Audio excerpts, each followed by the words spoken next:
Hi again, folks, and welcome into Health Talk Mississippi, the Mississippi State Department of Health podcast that is meant to help educate, inform, and hopefully sometimes entertain you just a little bit on all the issues that MSDH is trying to help take care of here in the state of Mississippi. I'm Greg Flynn, your host, and we are honored today to be in our own studio, and Dr. Edney is gracious enough to join us, our state health officer. We thought, who better to kick off the new studio than to have the boss in here? Oh, I didn't know I was breaking it in. Good. You are. This is our first one in here, and makes it really easy because he can just come downstairs and then go right back to work as soon as we're done down here. Well, Doc, it has been a while since we've had you on. We've had a plethora of things that you've been involved in, and kind of most notably, you worked so hard along with the whole staff securing our funding for the new state fiscal year, which just began, and the funding looks good to help our programs. It's better than it was. Greg, 4 years ago, it was really discouraging that we were funded towards the very bottom of state departments of health at the state level, and that our overall budget was 80% dependent on federal funds. So 80% of our budget was coming from the feds. Not a good place to be in. We were funded at a little over $15 per person per year of state money for all Mississippians, whereas Alabama is about $54 per person per year, Arkansas $49, Tennessee $72. This is data from 4 years ago. We were a little over $15. It's just a little bit ridiculous. And I started preaching at the Capitol, you get what you pay for. And right now, you also invest in what you care about. And it was up to us to demonstrate our relevance and our importance. Public health is core government function. That we are not a luxury item. We are absolutely necessary and for the health and safety of Mississippians. And so just really emphasizing all the things that we do and the things that we must do and the things that everybody depends on us to do, and moved away from talking about funding the agency to funding the work. And that translated much better at the Capitol. And so really for the last 3 legislative sessions, we've had increases related to programmatic work, especially maternal infant mortality work, whereas I've asked for level funding for the agency itself. And we've worked really hard on our financial sustainability piece. We're very good stewards of the resources entrusted into us. And because of that, our state level support is now up closer to $30 per person per year. And, we have been able to demonstrate very effective investment of the resources entrusted into us. And I tell everybody, look, we don't have gambling money. We have to invest in what we know will work. Mm-hmm. And when we have limited resources and we have to make new investments, those investments must be strategic and they have to have a reasonable return on that investment. And we've been able to show our friends at the legislature the truth of that statement and that we've been able to come through with that.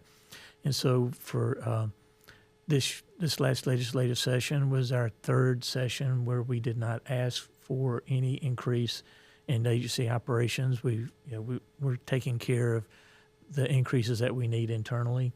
But we've been very successful in having the legislature support the work that we have to do, that there's just not enough federal funding. And then everybody can see that federal funding right now is extremely unstable. So thank goodness we went to work 4 years ago on our state level funding, but also our internal ability to generate revenue, which is one of our superpowers compared to other state agencies. We have public health clinics where we have the ability to generate revenue, and we have fee-based programs in our regulatory space, and we have opportunities to generate revenue through background checks in the cannabis program and in healthcare regulatory space. And so spending the last few years getting those fees where they need to be, which you have to get state law change to do. Mm-hmm. So, it takes a bit to get that done, but we've gotten it done.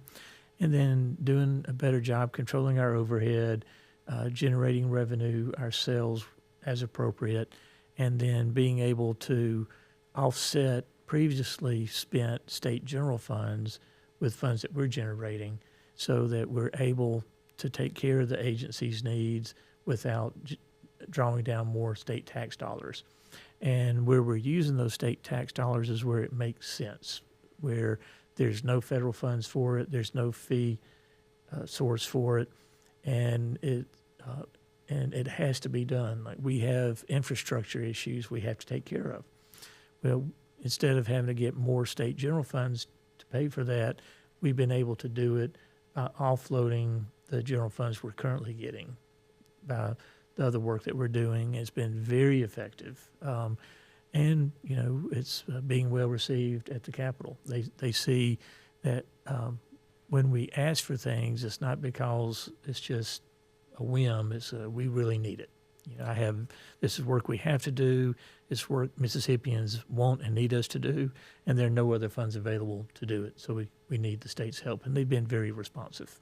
Well, one of the things that I love is you've helped to re-energize and pump some adrenaline back into the county health department. We're trying. And because it's so critical, with a lot of people complaining about lack of access to health care just because of their subsidies and lack thereof, that you've really tried to put an emphasis on reopening our doors, making sure they're open 5 days a week and expanding services within our county health departments, because that's really where the rubber meets the road. It is for me. Field services, which is where our county health departments are, is the tip of the spear of our work. It's where, we are engaged in every community in this state. It's the front lines of public health. And I have to remind people, these are not medical clinics. These are public health clinics. So they take care of the public health needs of their communities. And that's things like TB control, maternal infant work, HIV, STI control, vaccinations, the things that, we are the experts in. But we're not medical homes, so we're not primary care clinics. Now, we do some primary care work because we take care of those in front of us, but we're really core public health at our county health departments. But the health department took a serious financial hit in 2016 with state budget cuts that really hurt our local work. And then things have been changing in rural counties. What we have been doing through the Center for Public Health Transformation's good work is we've been looking forward to 2030 instead of looking back to 1930. What does public health need to look like for Mississippians? It's important everyone, all 2.9 million of us, have access to public health core clinical services, but we don't have to do it the way our grandfathers did it. And so knowing that there's not enough funding for the old model of every county having its own health department, and also seeing that populations have shifted drastically. So we have some counties where there's just not much of anybody there anymore. Mm-hmm. And then also in the current state of things, we have wonderful, fairly qualified health clinics that are great partners who are primary care medical homes and who are providing for a lot of the needs, rural health clinics that are present now that weren't there 20 years ago, providing a lot of the needs. I have no interest nor the resources to compete. We need to plug gaps. So working with our partners, for some communities, it makes more sense for the county health department to do it. For some communities, we're the only game in town. There's nobody else there but us. But other communities, it makes more sense for the FQHC clinic to do it, and we fully support their good work. So rather than spreading our resources all over the place and just kind of halfway doing things, we're now strategically investing where the need is, and then stratifying our county health departments into levels 1s, 2s, and 3s. Level 1s being administrative access points in small counties where there's just not enough volume to sustain a clinic, and there are good partners there to do it. And then level 2s, which are kind of medium counties where we have enough volume for our public health nurses to do what they do so well in providing access to those services.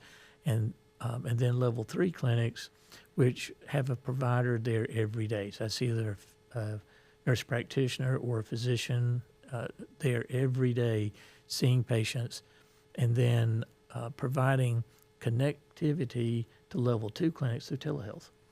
And that model is already paying dividends. I think it's going to pay huge dividends over the next 10 years and make it to where we cover the entire state with access to core public health services, especially as we continue to work on transportation services. That project is still ongoing, and just looking at ways to work smarter instead of harder, and stop stretching our workforce all over the place and concentrate the workforce where the need is. And I'm really excited about that project. That project is close to fruition. We've been working on it for a couple of years, and we've been just sorting out the counties that need to be at the different levels. But the message being, we're not retreating, we're just consolidating and reorganizing in a way that makes sense. And it was either that or we need about $10 million more a year to run the old system. And I told the legislature, either we need $10 million more a year so that we can increase the staffing for folks not to do a whole lot, or we can reorganize, concentrate, and everybody be busy and working hard and saving money and still providing that access. Actually, I think the access is improving because we're back to 5 days a week. Now, so if you have a local health department that's not open 5 days a week, we have staffing issues. It's not because we don't have the resources. It's still difficult to hire nurses. Yeah. So as we continue dealing with our staffing issues and building out our staffing grid, then our goal is for all health departments at all levels open 5 days a week again, which we've not been able to say for 10 years. Well, and the great part is that no matter whether it's a level 1, a level 2, or a level 3, you're giving people the opportunity to come in and then get pointed in the right direction.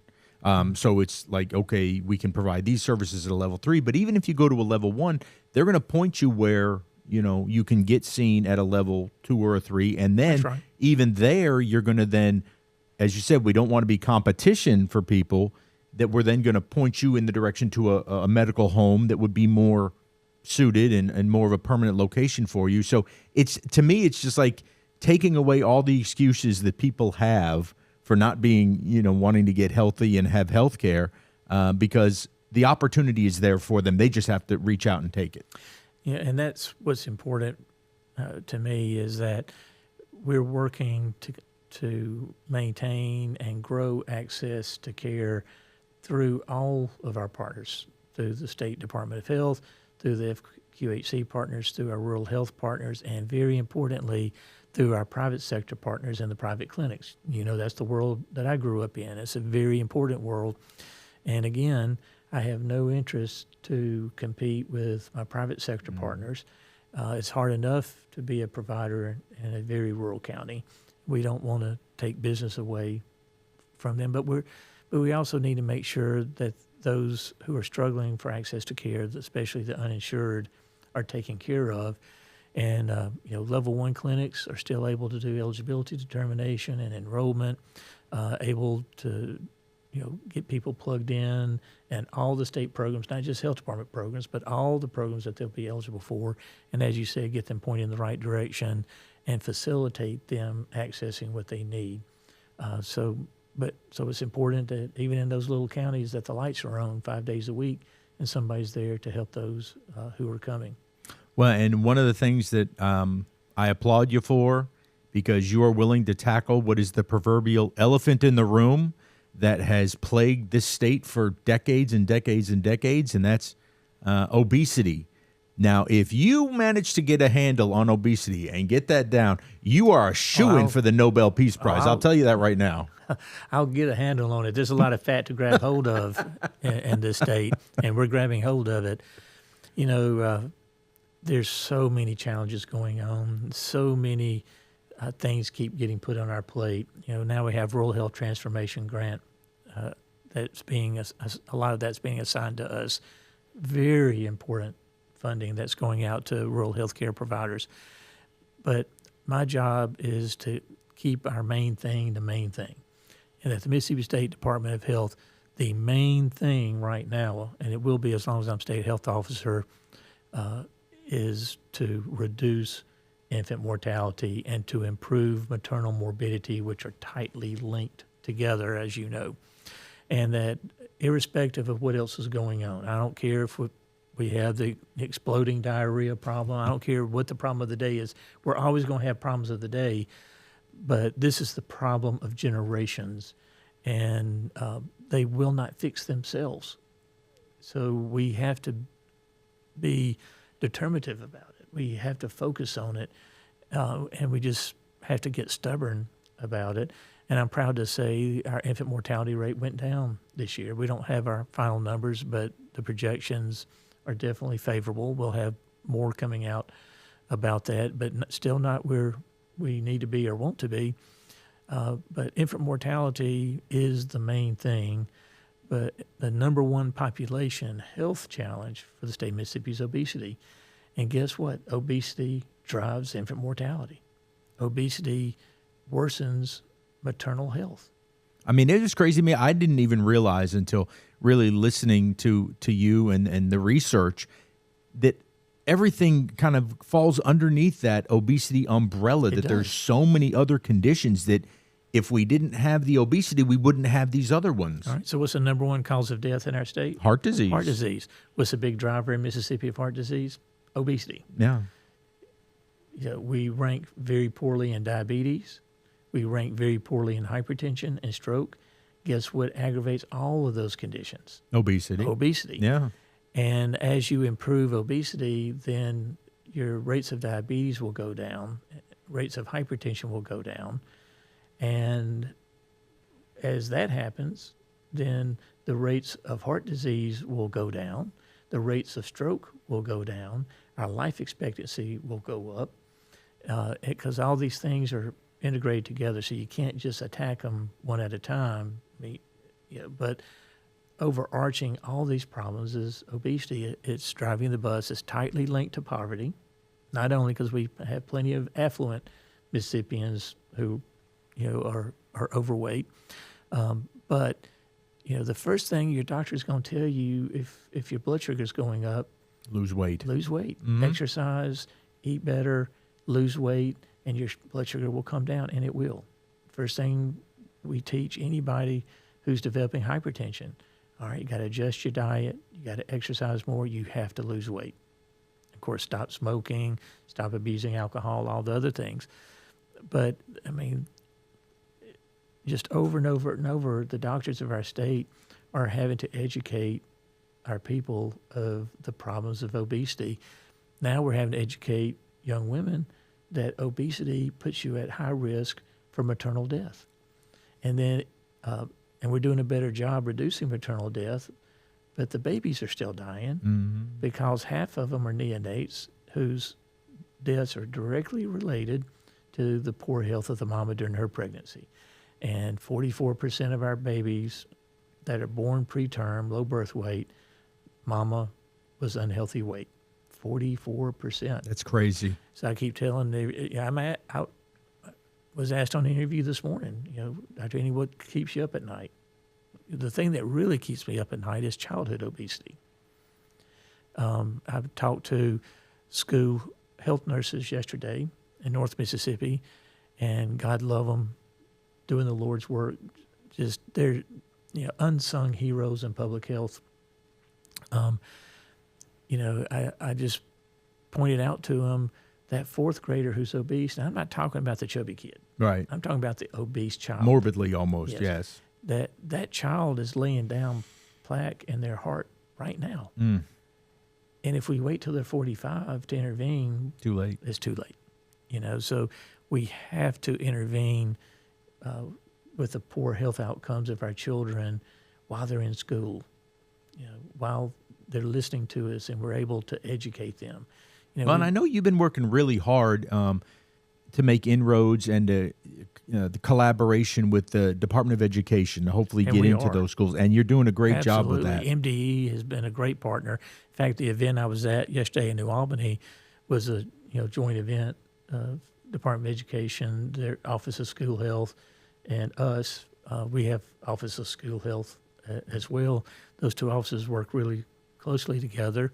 And then our immunization office works very closely, with the school health nurses for the vaccination compliance issues. And right now we have a nice window of opportunity where the superintendent of education, Dr. Lance Evans, and the state health officer are on the same page about the importance of improving child health and knowing that it takes both of us together, working together to do it.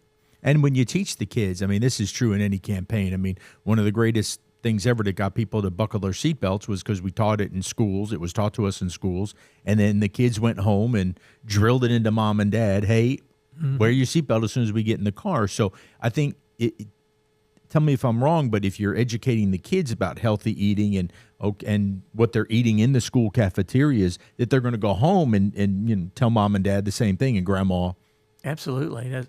The reason why tobacco cessation has been a really huge success, not counting vaping, just talking about tobacco, combustible tobacco, those rates have been steadily declining. And a lot of that has come through tobacco cessation education in the schools and that translating home.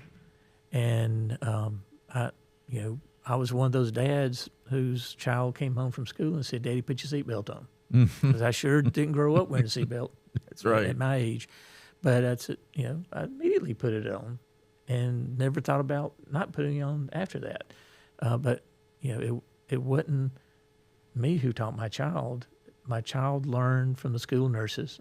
I shared that story yesterday with school nurses that school nurses, 25 years ago, educated my child, who came home and educated mom and daddy, and it changed the behavior of my family. And, the same thing, it can be and needs to be true for diet, nutrition, exercise, activity level. These are all things, we can't just assume our kids should know these things. We need to teach them. The hardest part, though, and the uphill battle is, you have the stores out there, and I just noticed it the other day when I go in to do shopping, is that, okay, if you buy 2 cases of soft drinks, you get 3 free. Okay? Plus now a bag of chips. Yes. And so same thing with the bags of chips. It's like if you buy 3, you get 3 free. And it's just when you make it look that, parents are, kind of struggling and trying to make ends meet with and stretch the dollar. That's very appealing to them, right? I don't know how we get away from that one. Well, you can teach people how to eat in a healthy fashion on a fixed budget. And that's where, our initiatives at the health departments, I just felt strongly that we at the health department needed to do more than just fund other people to study obesity. That we needed to get our hands dirty. If it's truly the number one population health challenge we're facing, then we've got to roll our sleeves up. And so adding it as a core public health service at our local clinics, I think it will be impactful. And we're starting with a pilot project, 4 or 5 counties strategically placed around the state. But we're looking at a evidence-based, multidisciplinary approach to obesity management, including pharmacologic intervention where appropriate, including GLP-1s if appropriate, but but not just throwing a prescription at somebody, really working with them to teach them, you're on SNAP benefits. Well, here's some choices that are SNAP eligible that are healthy. And here are the things that you need to beware. You have to teach people, that Kool-Aid, is loaded with calories, and they're all empty calories. That, sodas and chips and cookies, they're loaded with calories, but they're all low nutritional value. And all the ultra processed food there's no nutritional value in those things. And then we have to keep working, to make sure people have access to legitimate supermarkets and not just having to go to, gas stations to grab what they can. That we've got to expand farmers markets. Mississippi State the Extension Service is working really hard there. Really proud that they got SNAP benefit approval for farmers markets, so they're able, Mississippians are able to use their SNAP benefits to get fruits and vegetables, and then also help people get back to gardening. Like my parents and grandparents did. There's, especially if you're in a food desert, working with Mississippi State, the way you close food deserts is a multifaceted approach. If they can grow it themselves right there, you don't have to worry about traveling to a store. Absolutely. Local food production, buying that local food production, and then, gardening as it makes sense, and then expanding access to true grocery stores. All of that will help us fight obesity. But our part of the health department is to partner with whomever we need to, but then do our work ourselves. And we're not talking about just providing access for those who have insurance. We're talking about everybody. And I think there are private providers around the state that just don't have the time or resources to attack obesity in the way that they would like to. But I'm hopeful down the road they'll know there's a good partner at the health department. You can send them to us just for the obesity piece. They're your patient. We're here to help you. Well, and the thing that I think you mentioned before, it's about the education piece that, yes, even if you get on the medicine, you get a GLP-1, whatever that is, it's the shot, but it's going to take work on your part. It's more than just you don't just take the magic shot and then keep living your life the same way that you were. You have to make changes, right? But it facilitates making those changes. Yeah. And then it also has, the great benefit is the power of controlling diabetes. And by doing that, we're seeing significant reductions. Diabetics managed with GLP-1s have a clearly lower rate of heart disease and kidney disease. And we've already seen hemodialysis rates going down in the state, which is just an incredible factor that I'm just so pleased with. And give it 20 more years, and it won't be me, but it will be another state health officer is able to demonstrate the reductions that are occurring with diabetes, heart disease, and kidney disease. Well, I know one of the other things that is keeping you up at night, you talked about, the obesity. The other thing that's keeping you up at night is, while it's not a crisis right now, but it could be leading that way as you're seeing declining vaccination rates in some of our counties throughout the state. I believe that they come under the 95% threshold, which is what we need to have to declare something a dead disease, and that's slowly eroding. It is, and it's worrisome, and it is important that everybody knows that. I'm a firm believer in parental rights, also very firm as a parent and grandparent, and parental and grandparent responsibility, and begging everybody, look, please get the best information that you can, but go to your doctor, go to your provider, don't go to Facebook. You don't have to listen to me. I'll be fine if you don't listen to me, but listen to your doctor, and then understand when measles, not if, but when measles makes a comeback, all of our unvaccinated children will have to go home. They cannot go to school in the midst of a measles outbreak. For their safety and the safety of others and to get the outbreak under control, and that includes the medical exemptions and the religious exemptions. It's just how you put outbreaks out. It's how you put out the fire. And measles worries me enough because I know the historical death rate from measles and the severe morbidity that we used to suffer in Mississippi back in the 50s and 60s. We didn't pass our state law until the late 70s, and then it was the early 90s when we put measles out. And we've not had a case of measles since 1992. But as the rate of vaccinations declined among kindergartners in certain counties, this is not a statewide phenomenon, it's just certain pockets. But in those pockets, as that rate gets below 95%, measles will come back because measles is still out there. It's just waiting. But it's not the only thing. Diphtheria is still waiting.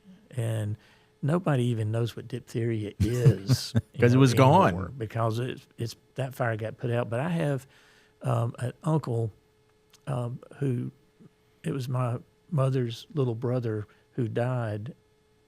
I think he was 2 or 3 years old of diphtheria. Goodness gracious. That was before the vaccination. There's a big outbreak of diphtheria in Australia right now. The other thing that will come back is polio. That's crazy. The other thing that will come back is tetanus. Now, you get polio, we don't have medicine to make polio go away. We have medicine to keep you from getting polio.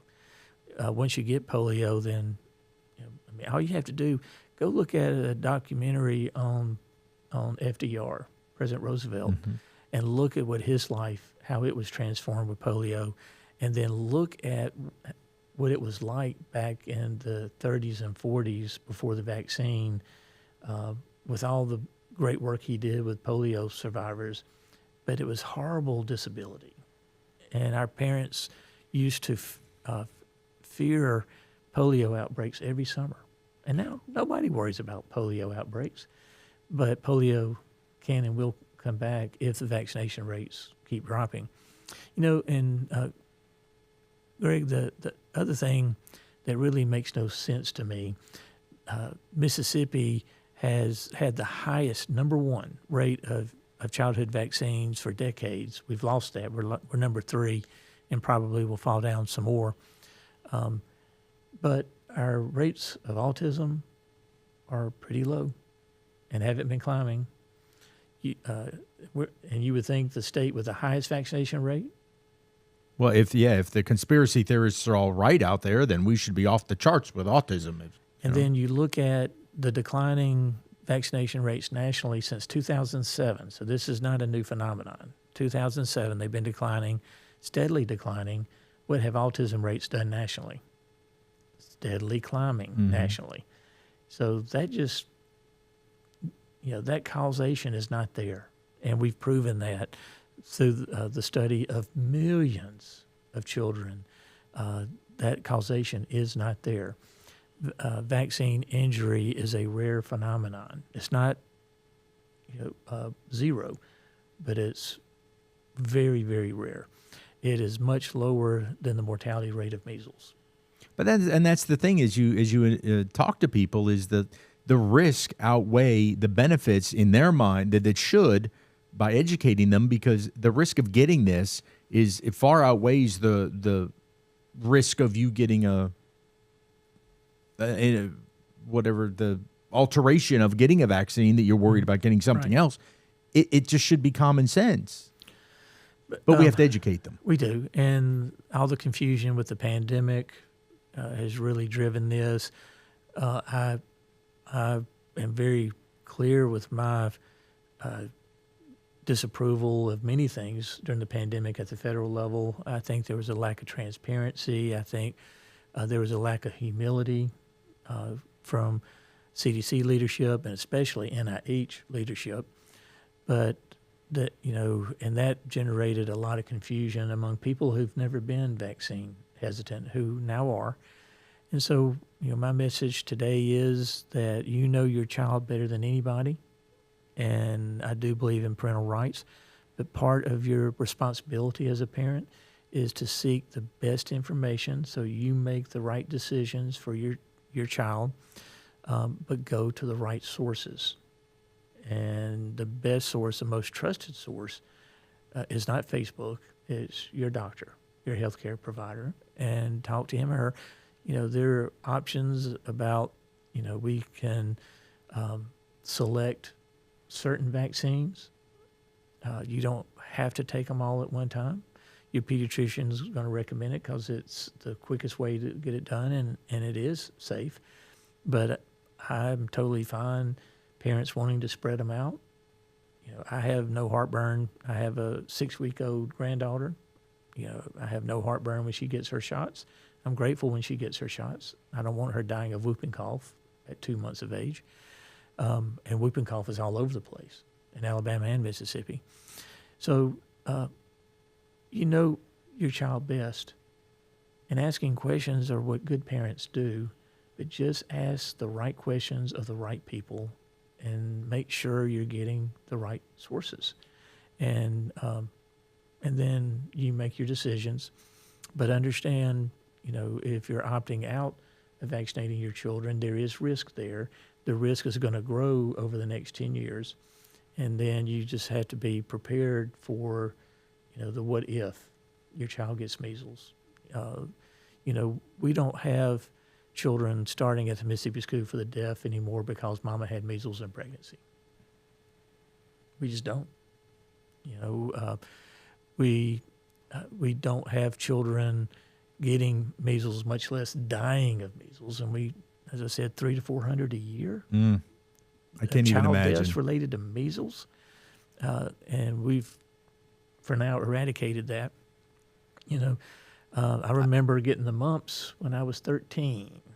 Now, young parents probably don't worry about that like little boys did back in my day, because when you got the mumps as a tweenager, it could sterilize you. We used to talk about mumps going down on a little boy, and it meant infecting the testicles and causing sterility.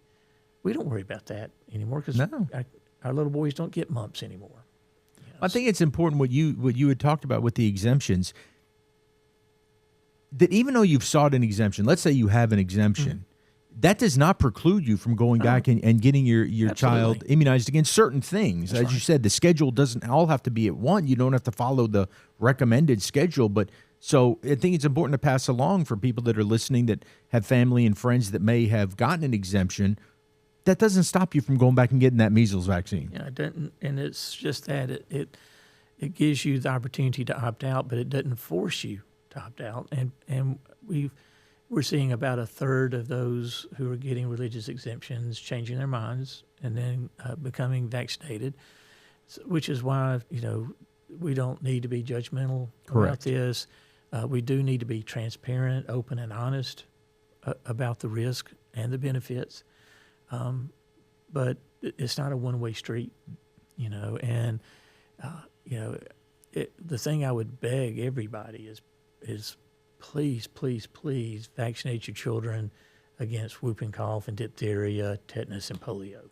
And if people don't believe please do that. And if they want to do that, everybody can go on their phone, they can go on their computer, iPad, laptop, tablet, Google those diseases and look at what it does.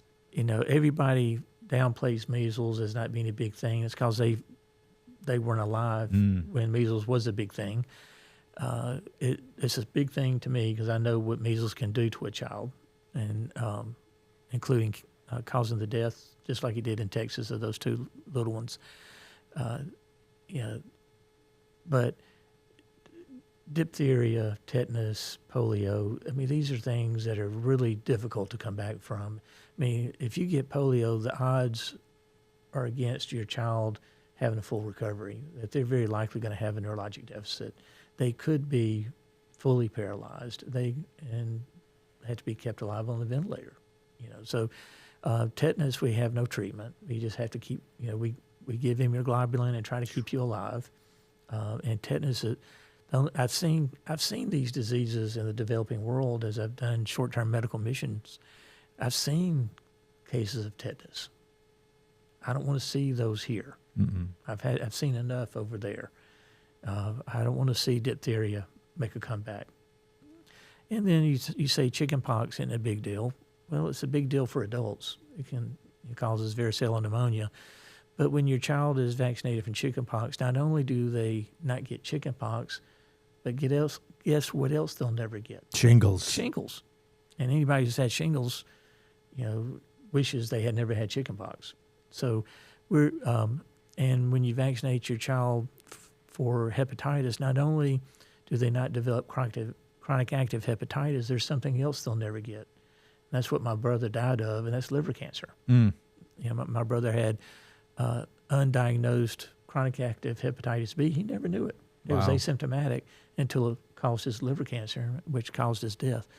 I'll never die of liver cancer because I've been fully vaccinated. I'll never get shingles because I actually never got chickenpox as a child and received the test dosing of the varicella vaccine when I was a resident. And I wasn't so lucky. I actually caught the chickenpox. They didn't have it around in the early 70s, and so I had to get vaccinated against the shingles because I don't want the shingles. And I don't have to get the shingle shot. And I'm not. There's no need for me to get the shingle shot. Yeah. I've fully vaccinated against varicella, and I'm not going to get chickenpox, and I'm not going to get the shingles. Well, in the short amount of time we have left, we're going to talk about some other things that can help keep people alive. Whew. I know it's Mississippi. I know we're supposed to be used to this heat, but it has just been oppressive, it feels like, this year. And too dang hot.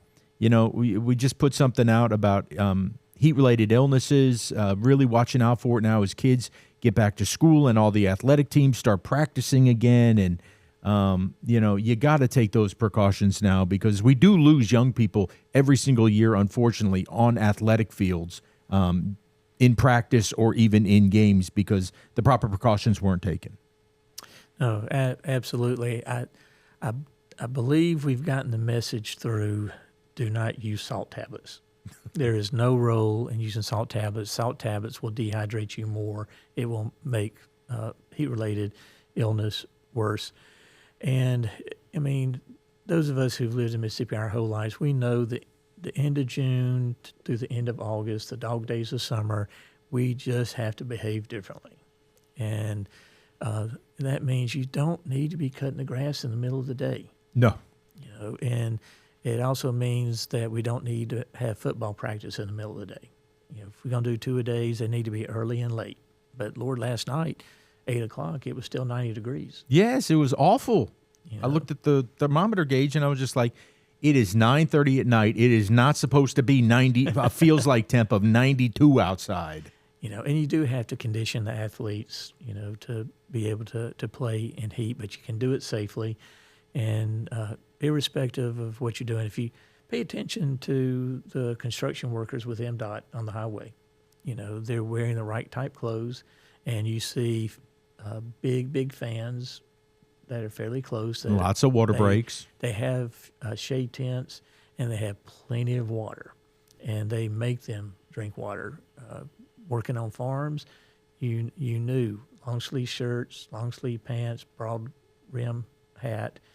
Get your sweat out. Once you got your sweat out, you were okay, and then you just had to stay hydrated. And the same is true for the rest of us. But just don't do things outside in the peak heat of the day. Go early and late. Check, keep watch of your animals. Our look back program is really important. Pay attention that don't leave a pet or your small child in the car while you run into Walmart. Man, you've seen Dr. Edney in Florida. They've had, I think, 5 or 6 hot car deaths. So no matter how much we preach it, we have to keep preaching it. Lord, I was just leaving my car, going inside to do something for 15 minutes. The interior temperature of my car got to 144 degrees. That's unsurvivable. That's unsurvivable. That will kill a baby for sure. It will kill a child. It'll take a little longer. But what happens, and these are good parents. They're not being negligent. They're just, they get out of the car before they think. So always look back to that car seat. Make sure that car seat is empty. Just get in the habit of looking back. Put your seat, just like you undo your seatbelt, turn around and look back and make sure that car seat is empty. We've had, Children in the last couple of years, we had a death 2 years ago. Child left on a school bus. School bus driver didn't realize the child was back there. Kid fell asleep back there. And I mean, these are all accidents. They're not intentionally done, but they're all great tragedies that are preventable. But, stay hydrated and watch for the warning signs. You're getting really red-faced, then you're getting there. You're sweating really profusely in an uncontrollable way, especially followed by the sweating stopping. Yeah, if you stop sweating. That's the danger sign. And, and if you have to be out in the heat, then stop, take cool-off breaks. Have, the ability to get, really cool washcloths to cool your face down, cool your head down. Your head is where your body's trying to unload, that heat. And then, put ice packs under your arms and your groin. If you get to the point where you're getting weak and dizzy, you're in trouble. Go to the hospital. If you're having confusion, you must go to the hospital. But don't wait that long. If you're just starting to feel really hot and fatigued, stop, go cool off, hydrate. Well, and we really want to applaud folks out there because they're doing a good job for some of these summer illnesses that we normally see. West Nile virus cases, extremely low this year. We're getting into the height of it. Don't jinx us. No, I'm not going to jinx us, but they're doing a great job. We only have one human case, so people are wearing that repellent, staying out of the outdoors between dusk and dawn, right at those two areas when mosquitoes are super active. Yeah, don't let water stand on your property.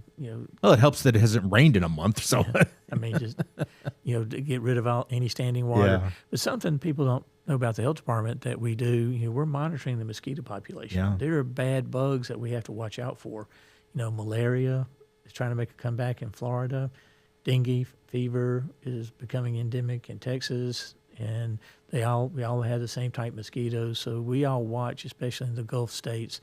We pay attention to the things that mosquitoes can give us, and we capture them and we test them and we keep a watch out for what all's out there. Yeah, and the counties are doing a great job because they have their vector control where they'll go and spray the. And that's where we partner together. Mm-hmm. We let them know how mosquito population's doing and really advocate for mosquito control.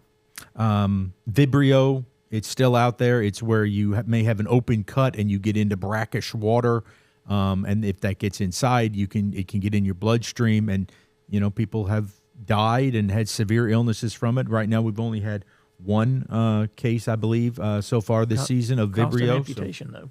Yeah, it's tough. So you can get it by being in contaminated water, which can be the Gulf Coast water. You can also get it by eating raw seafood. Yeah, stay away from those raw oysters. So, be careful. Char grill them. Just go ahead and char grill them. Cooking it takes care of it.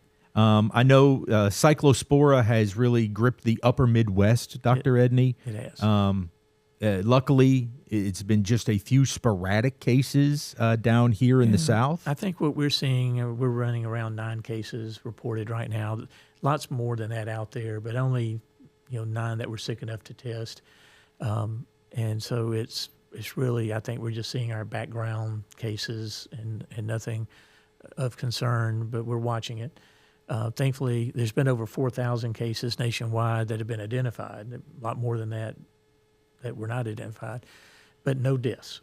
So this really makes you uncomfortable. Yeah, and it can put some folks in the hospital. Yeah, but thankfully, no deaths. Well, we just want to make sure everybody does their part to stay alive this summer. We will get through it. The state fair is 2 months away now. Yeah, look at it this way. We know one of the most wonderful feelings in the world is that first taste of fall, right? That cold front that comes through, absolutely. Yeah, that first morning where you go, there it is. Yeah. That's a wonderful feeling. We get that wonderful feeling because going through what we have to today. The month of August, I just know, is going to be brutal still. So y'all try to stay safe out there. Well, Dr. Edney, thank you. Thank you, Greg. Glad to having you come back in. And always happy to be here. I love our new studio, so we look forward to having it. That's going to do it for this edition of Health Talk Mississippi. I'm Greg Flynn, and until next time, stay cool and stay healthy.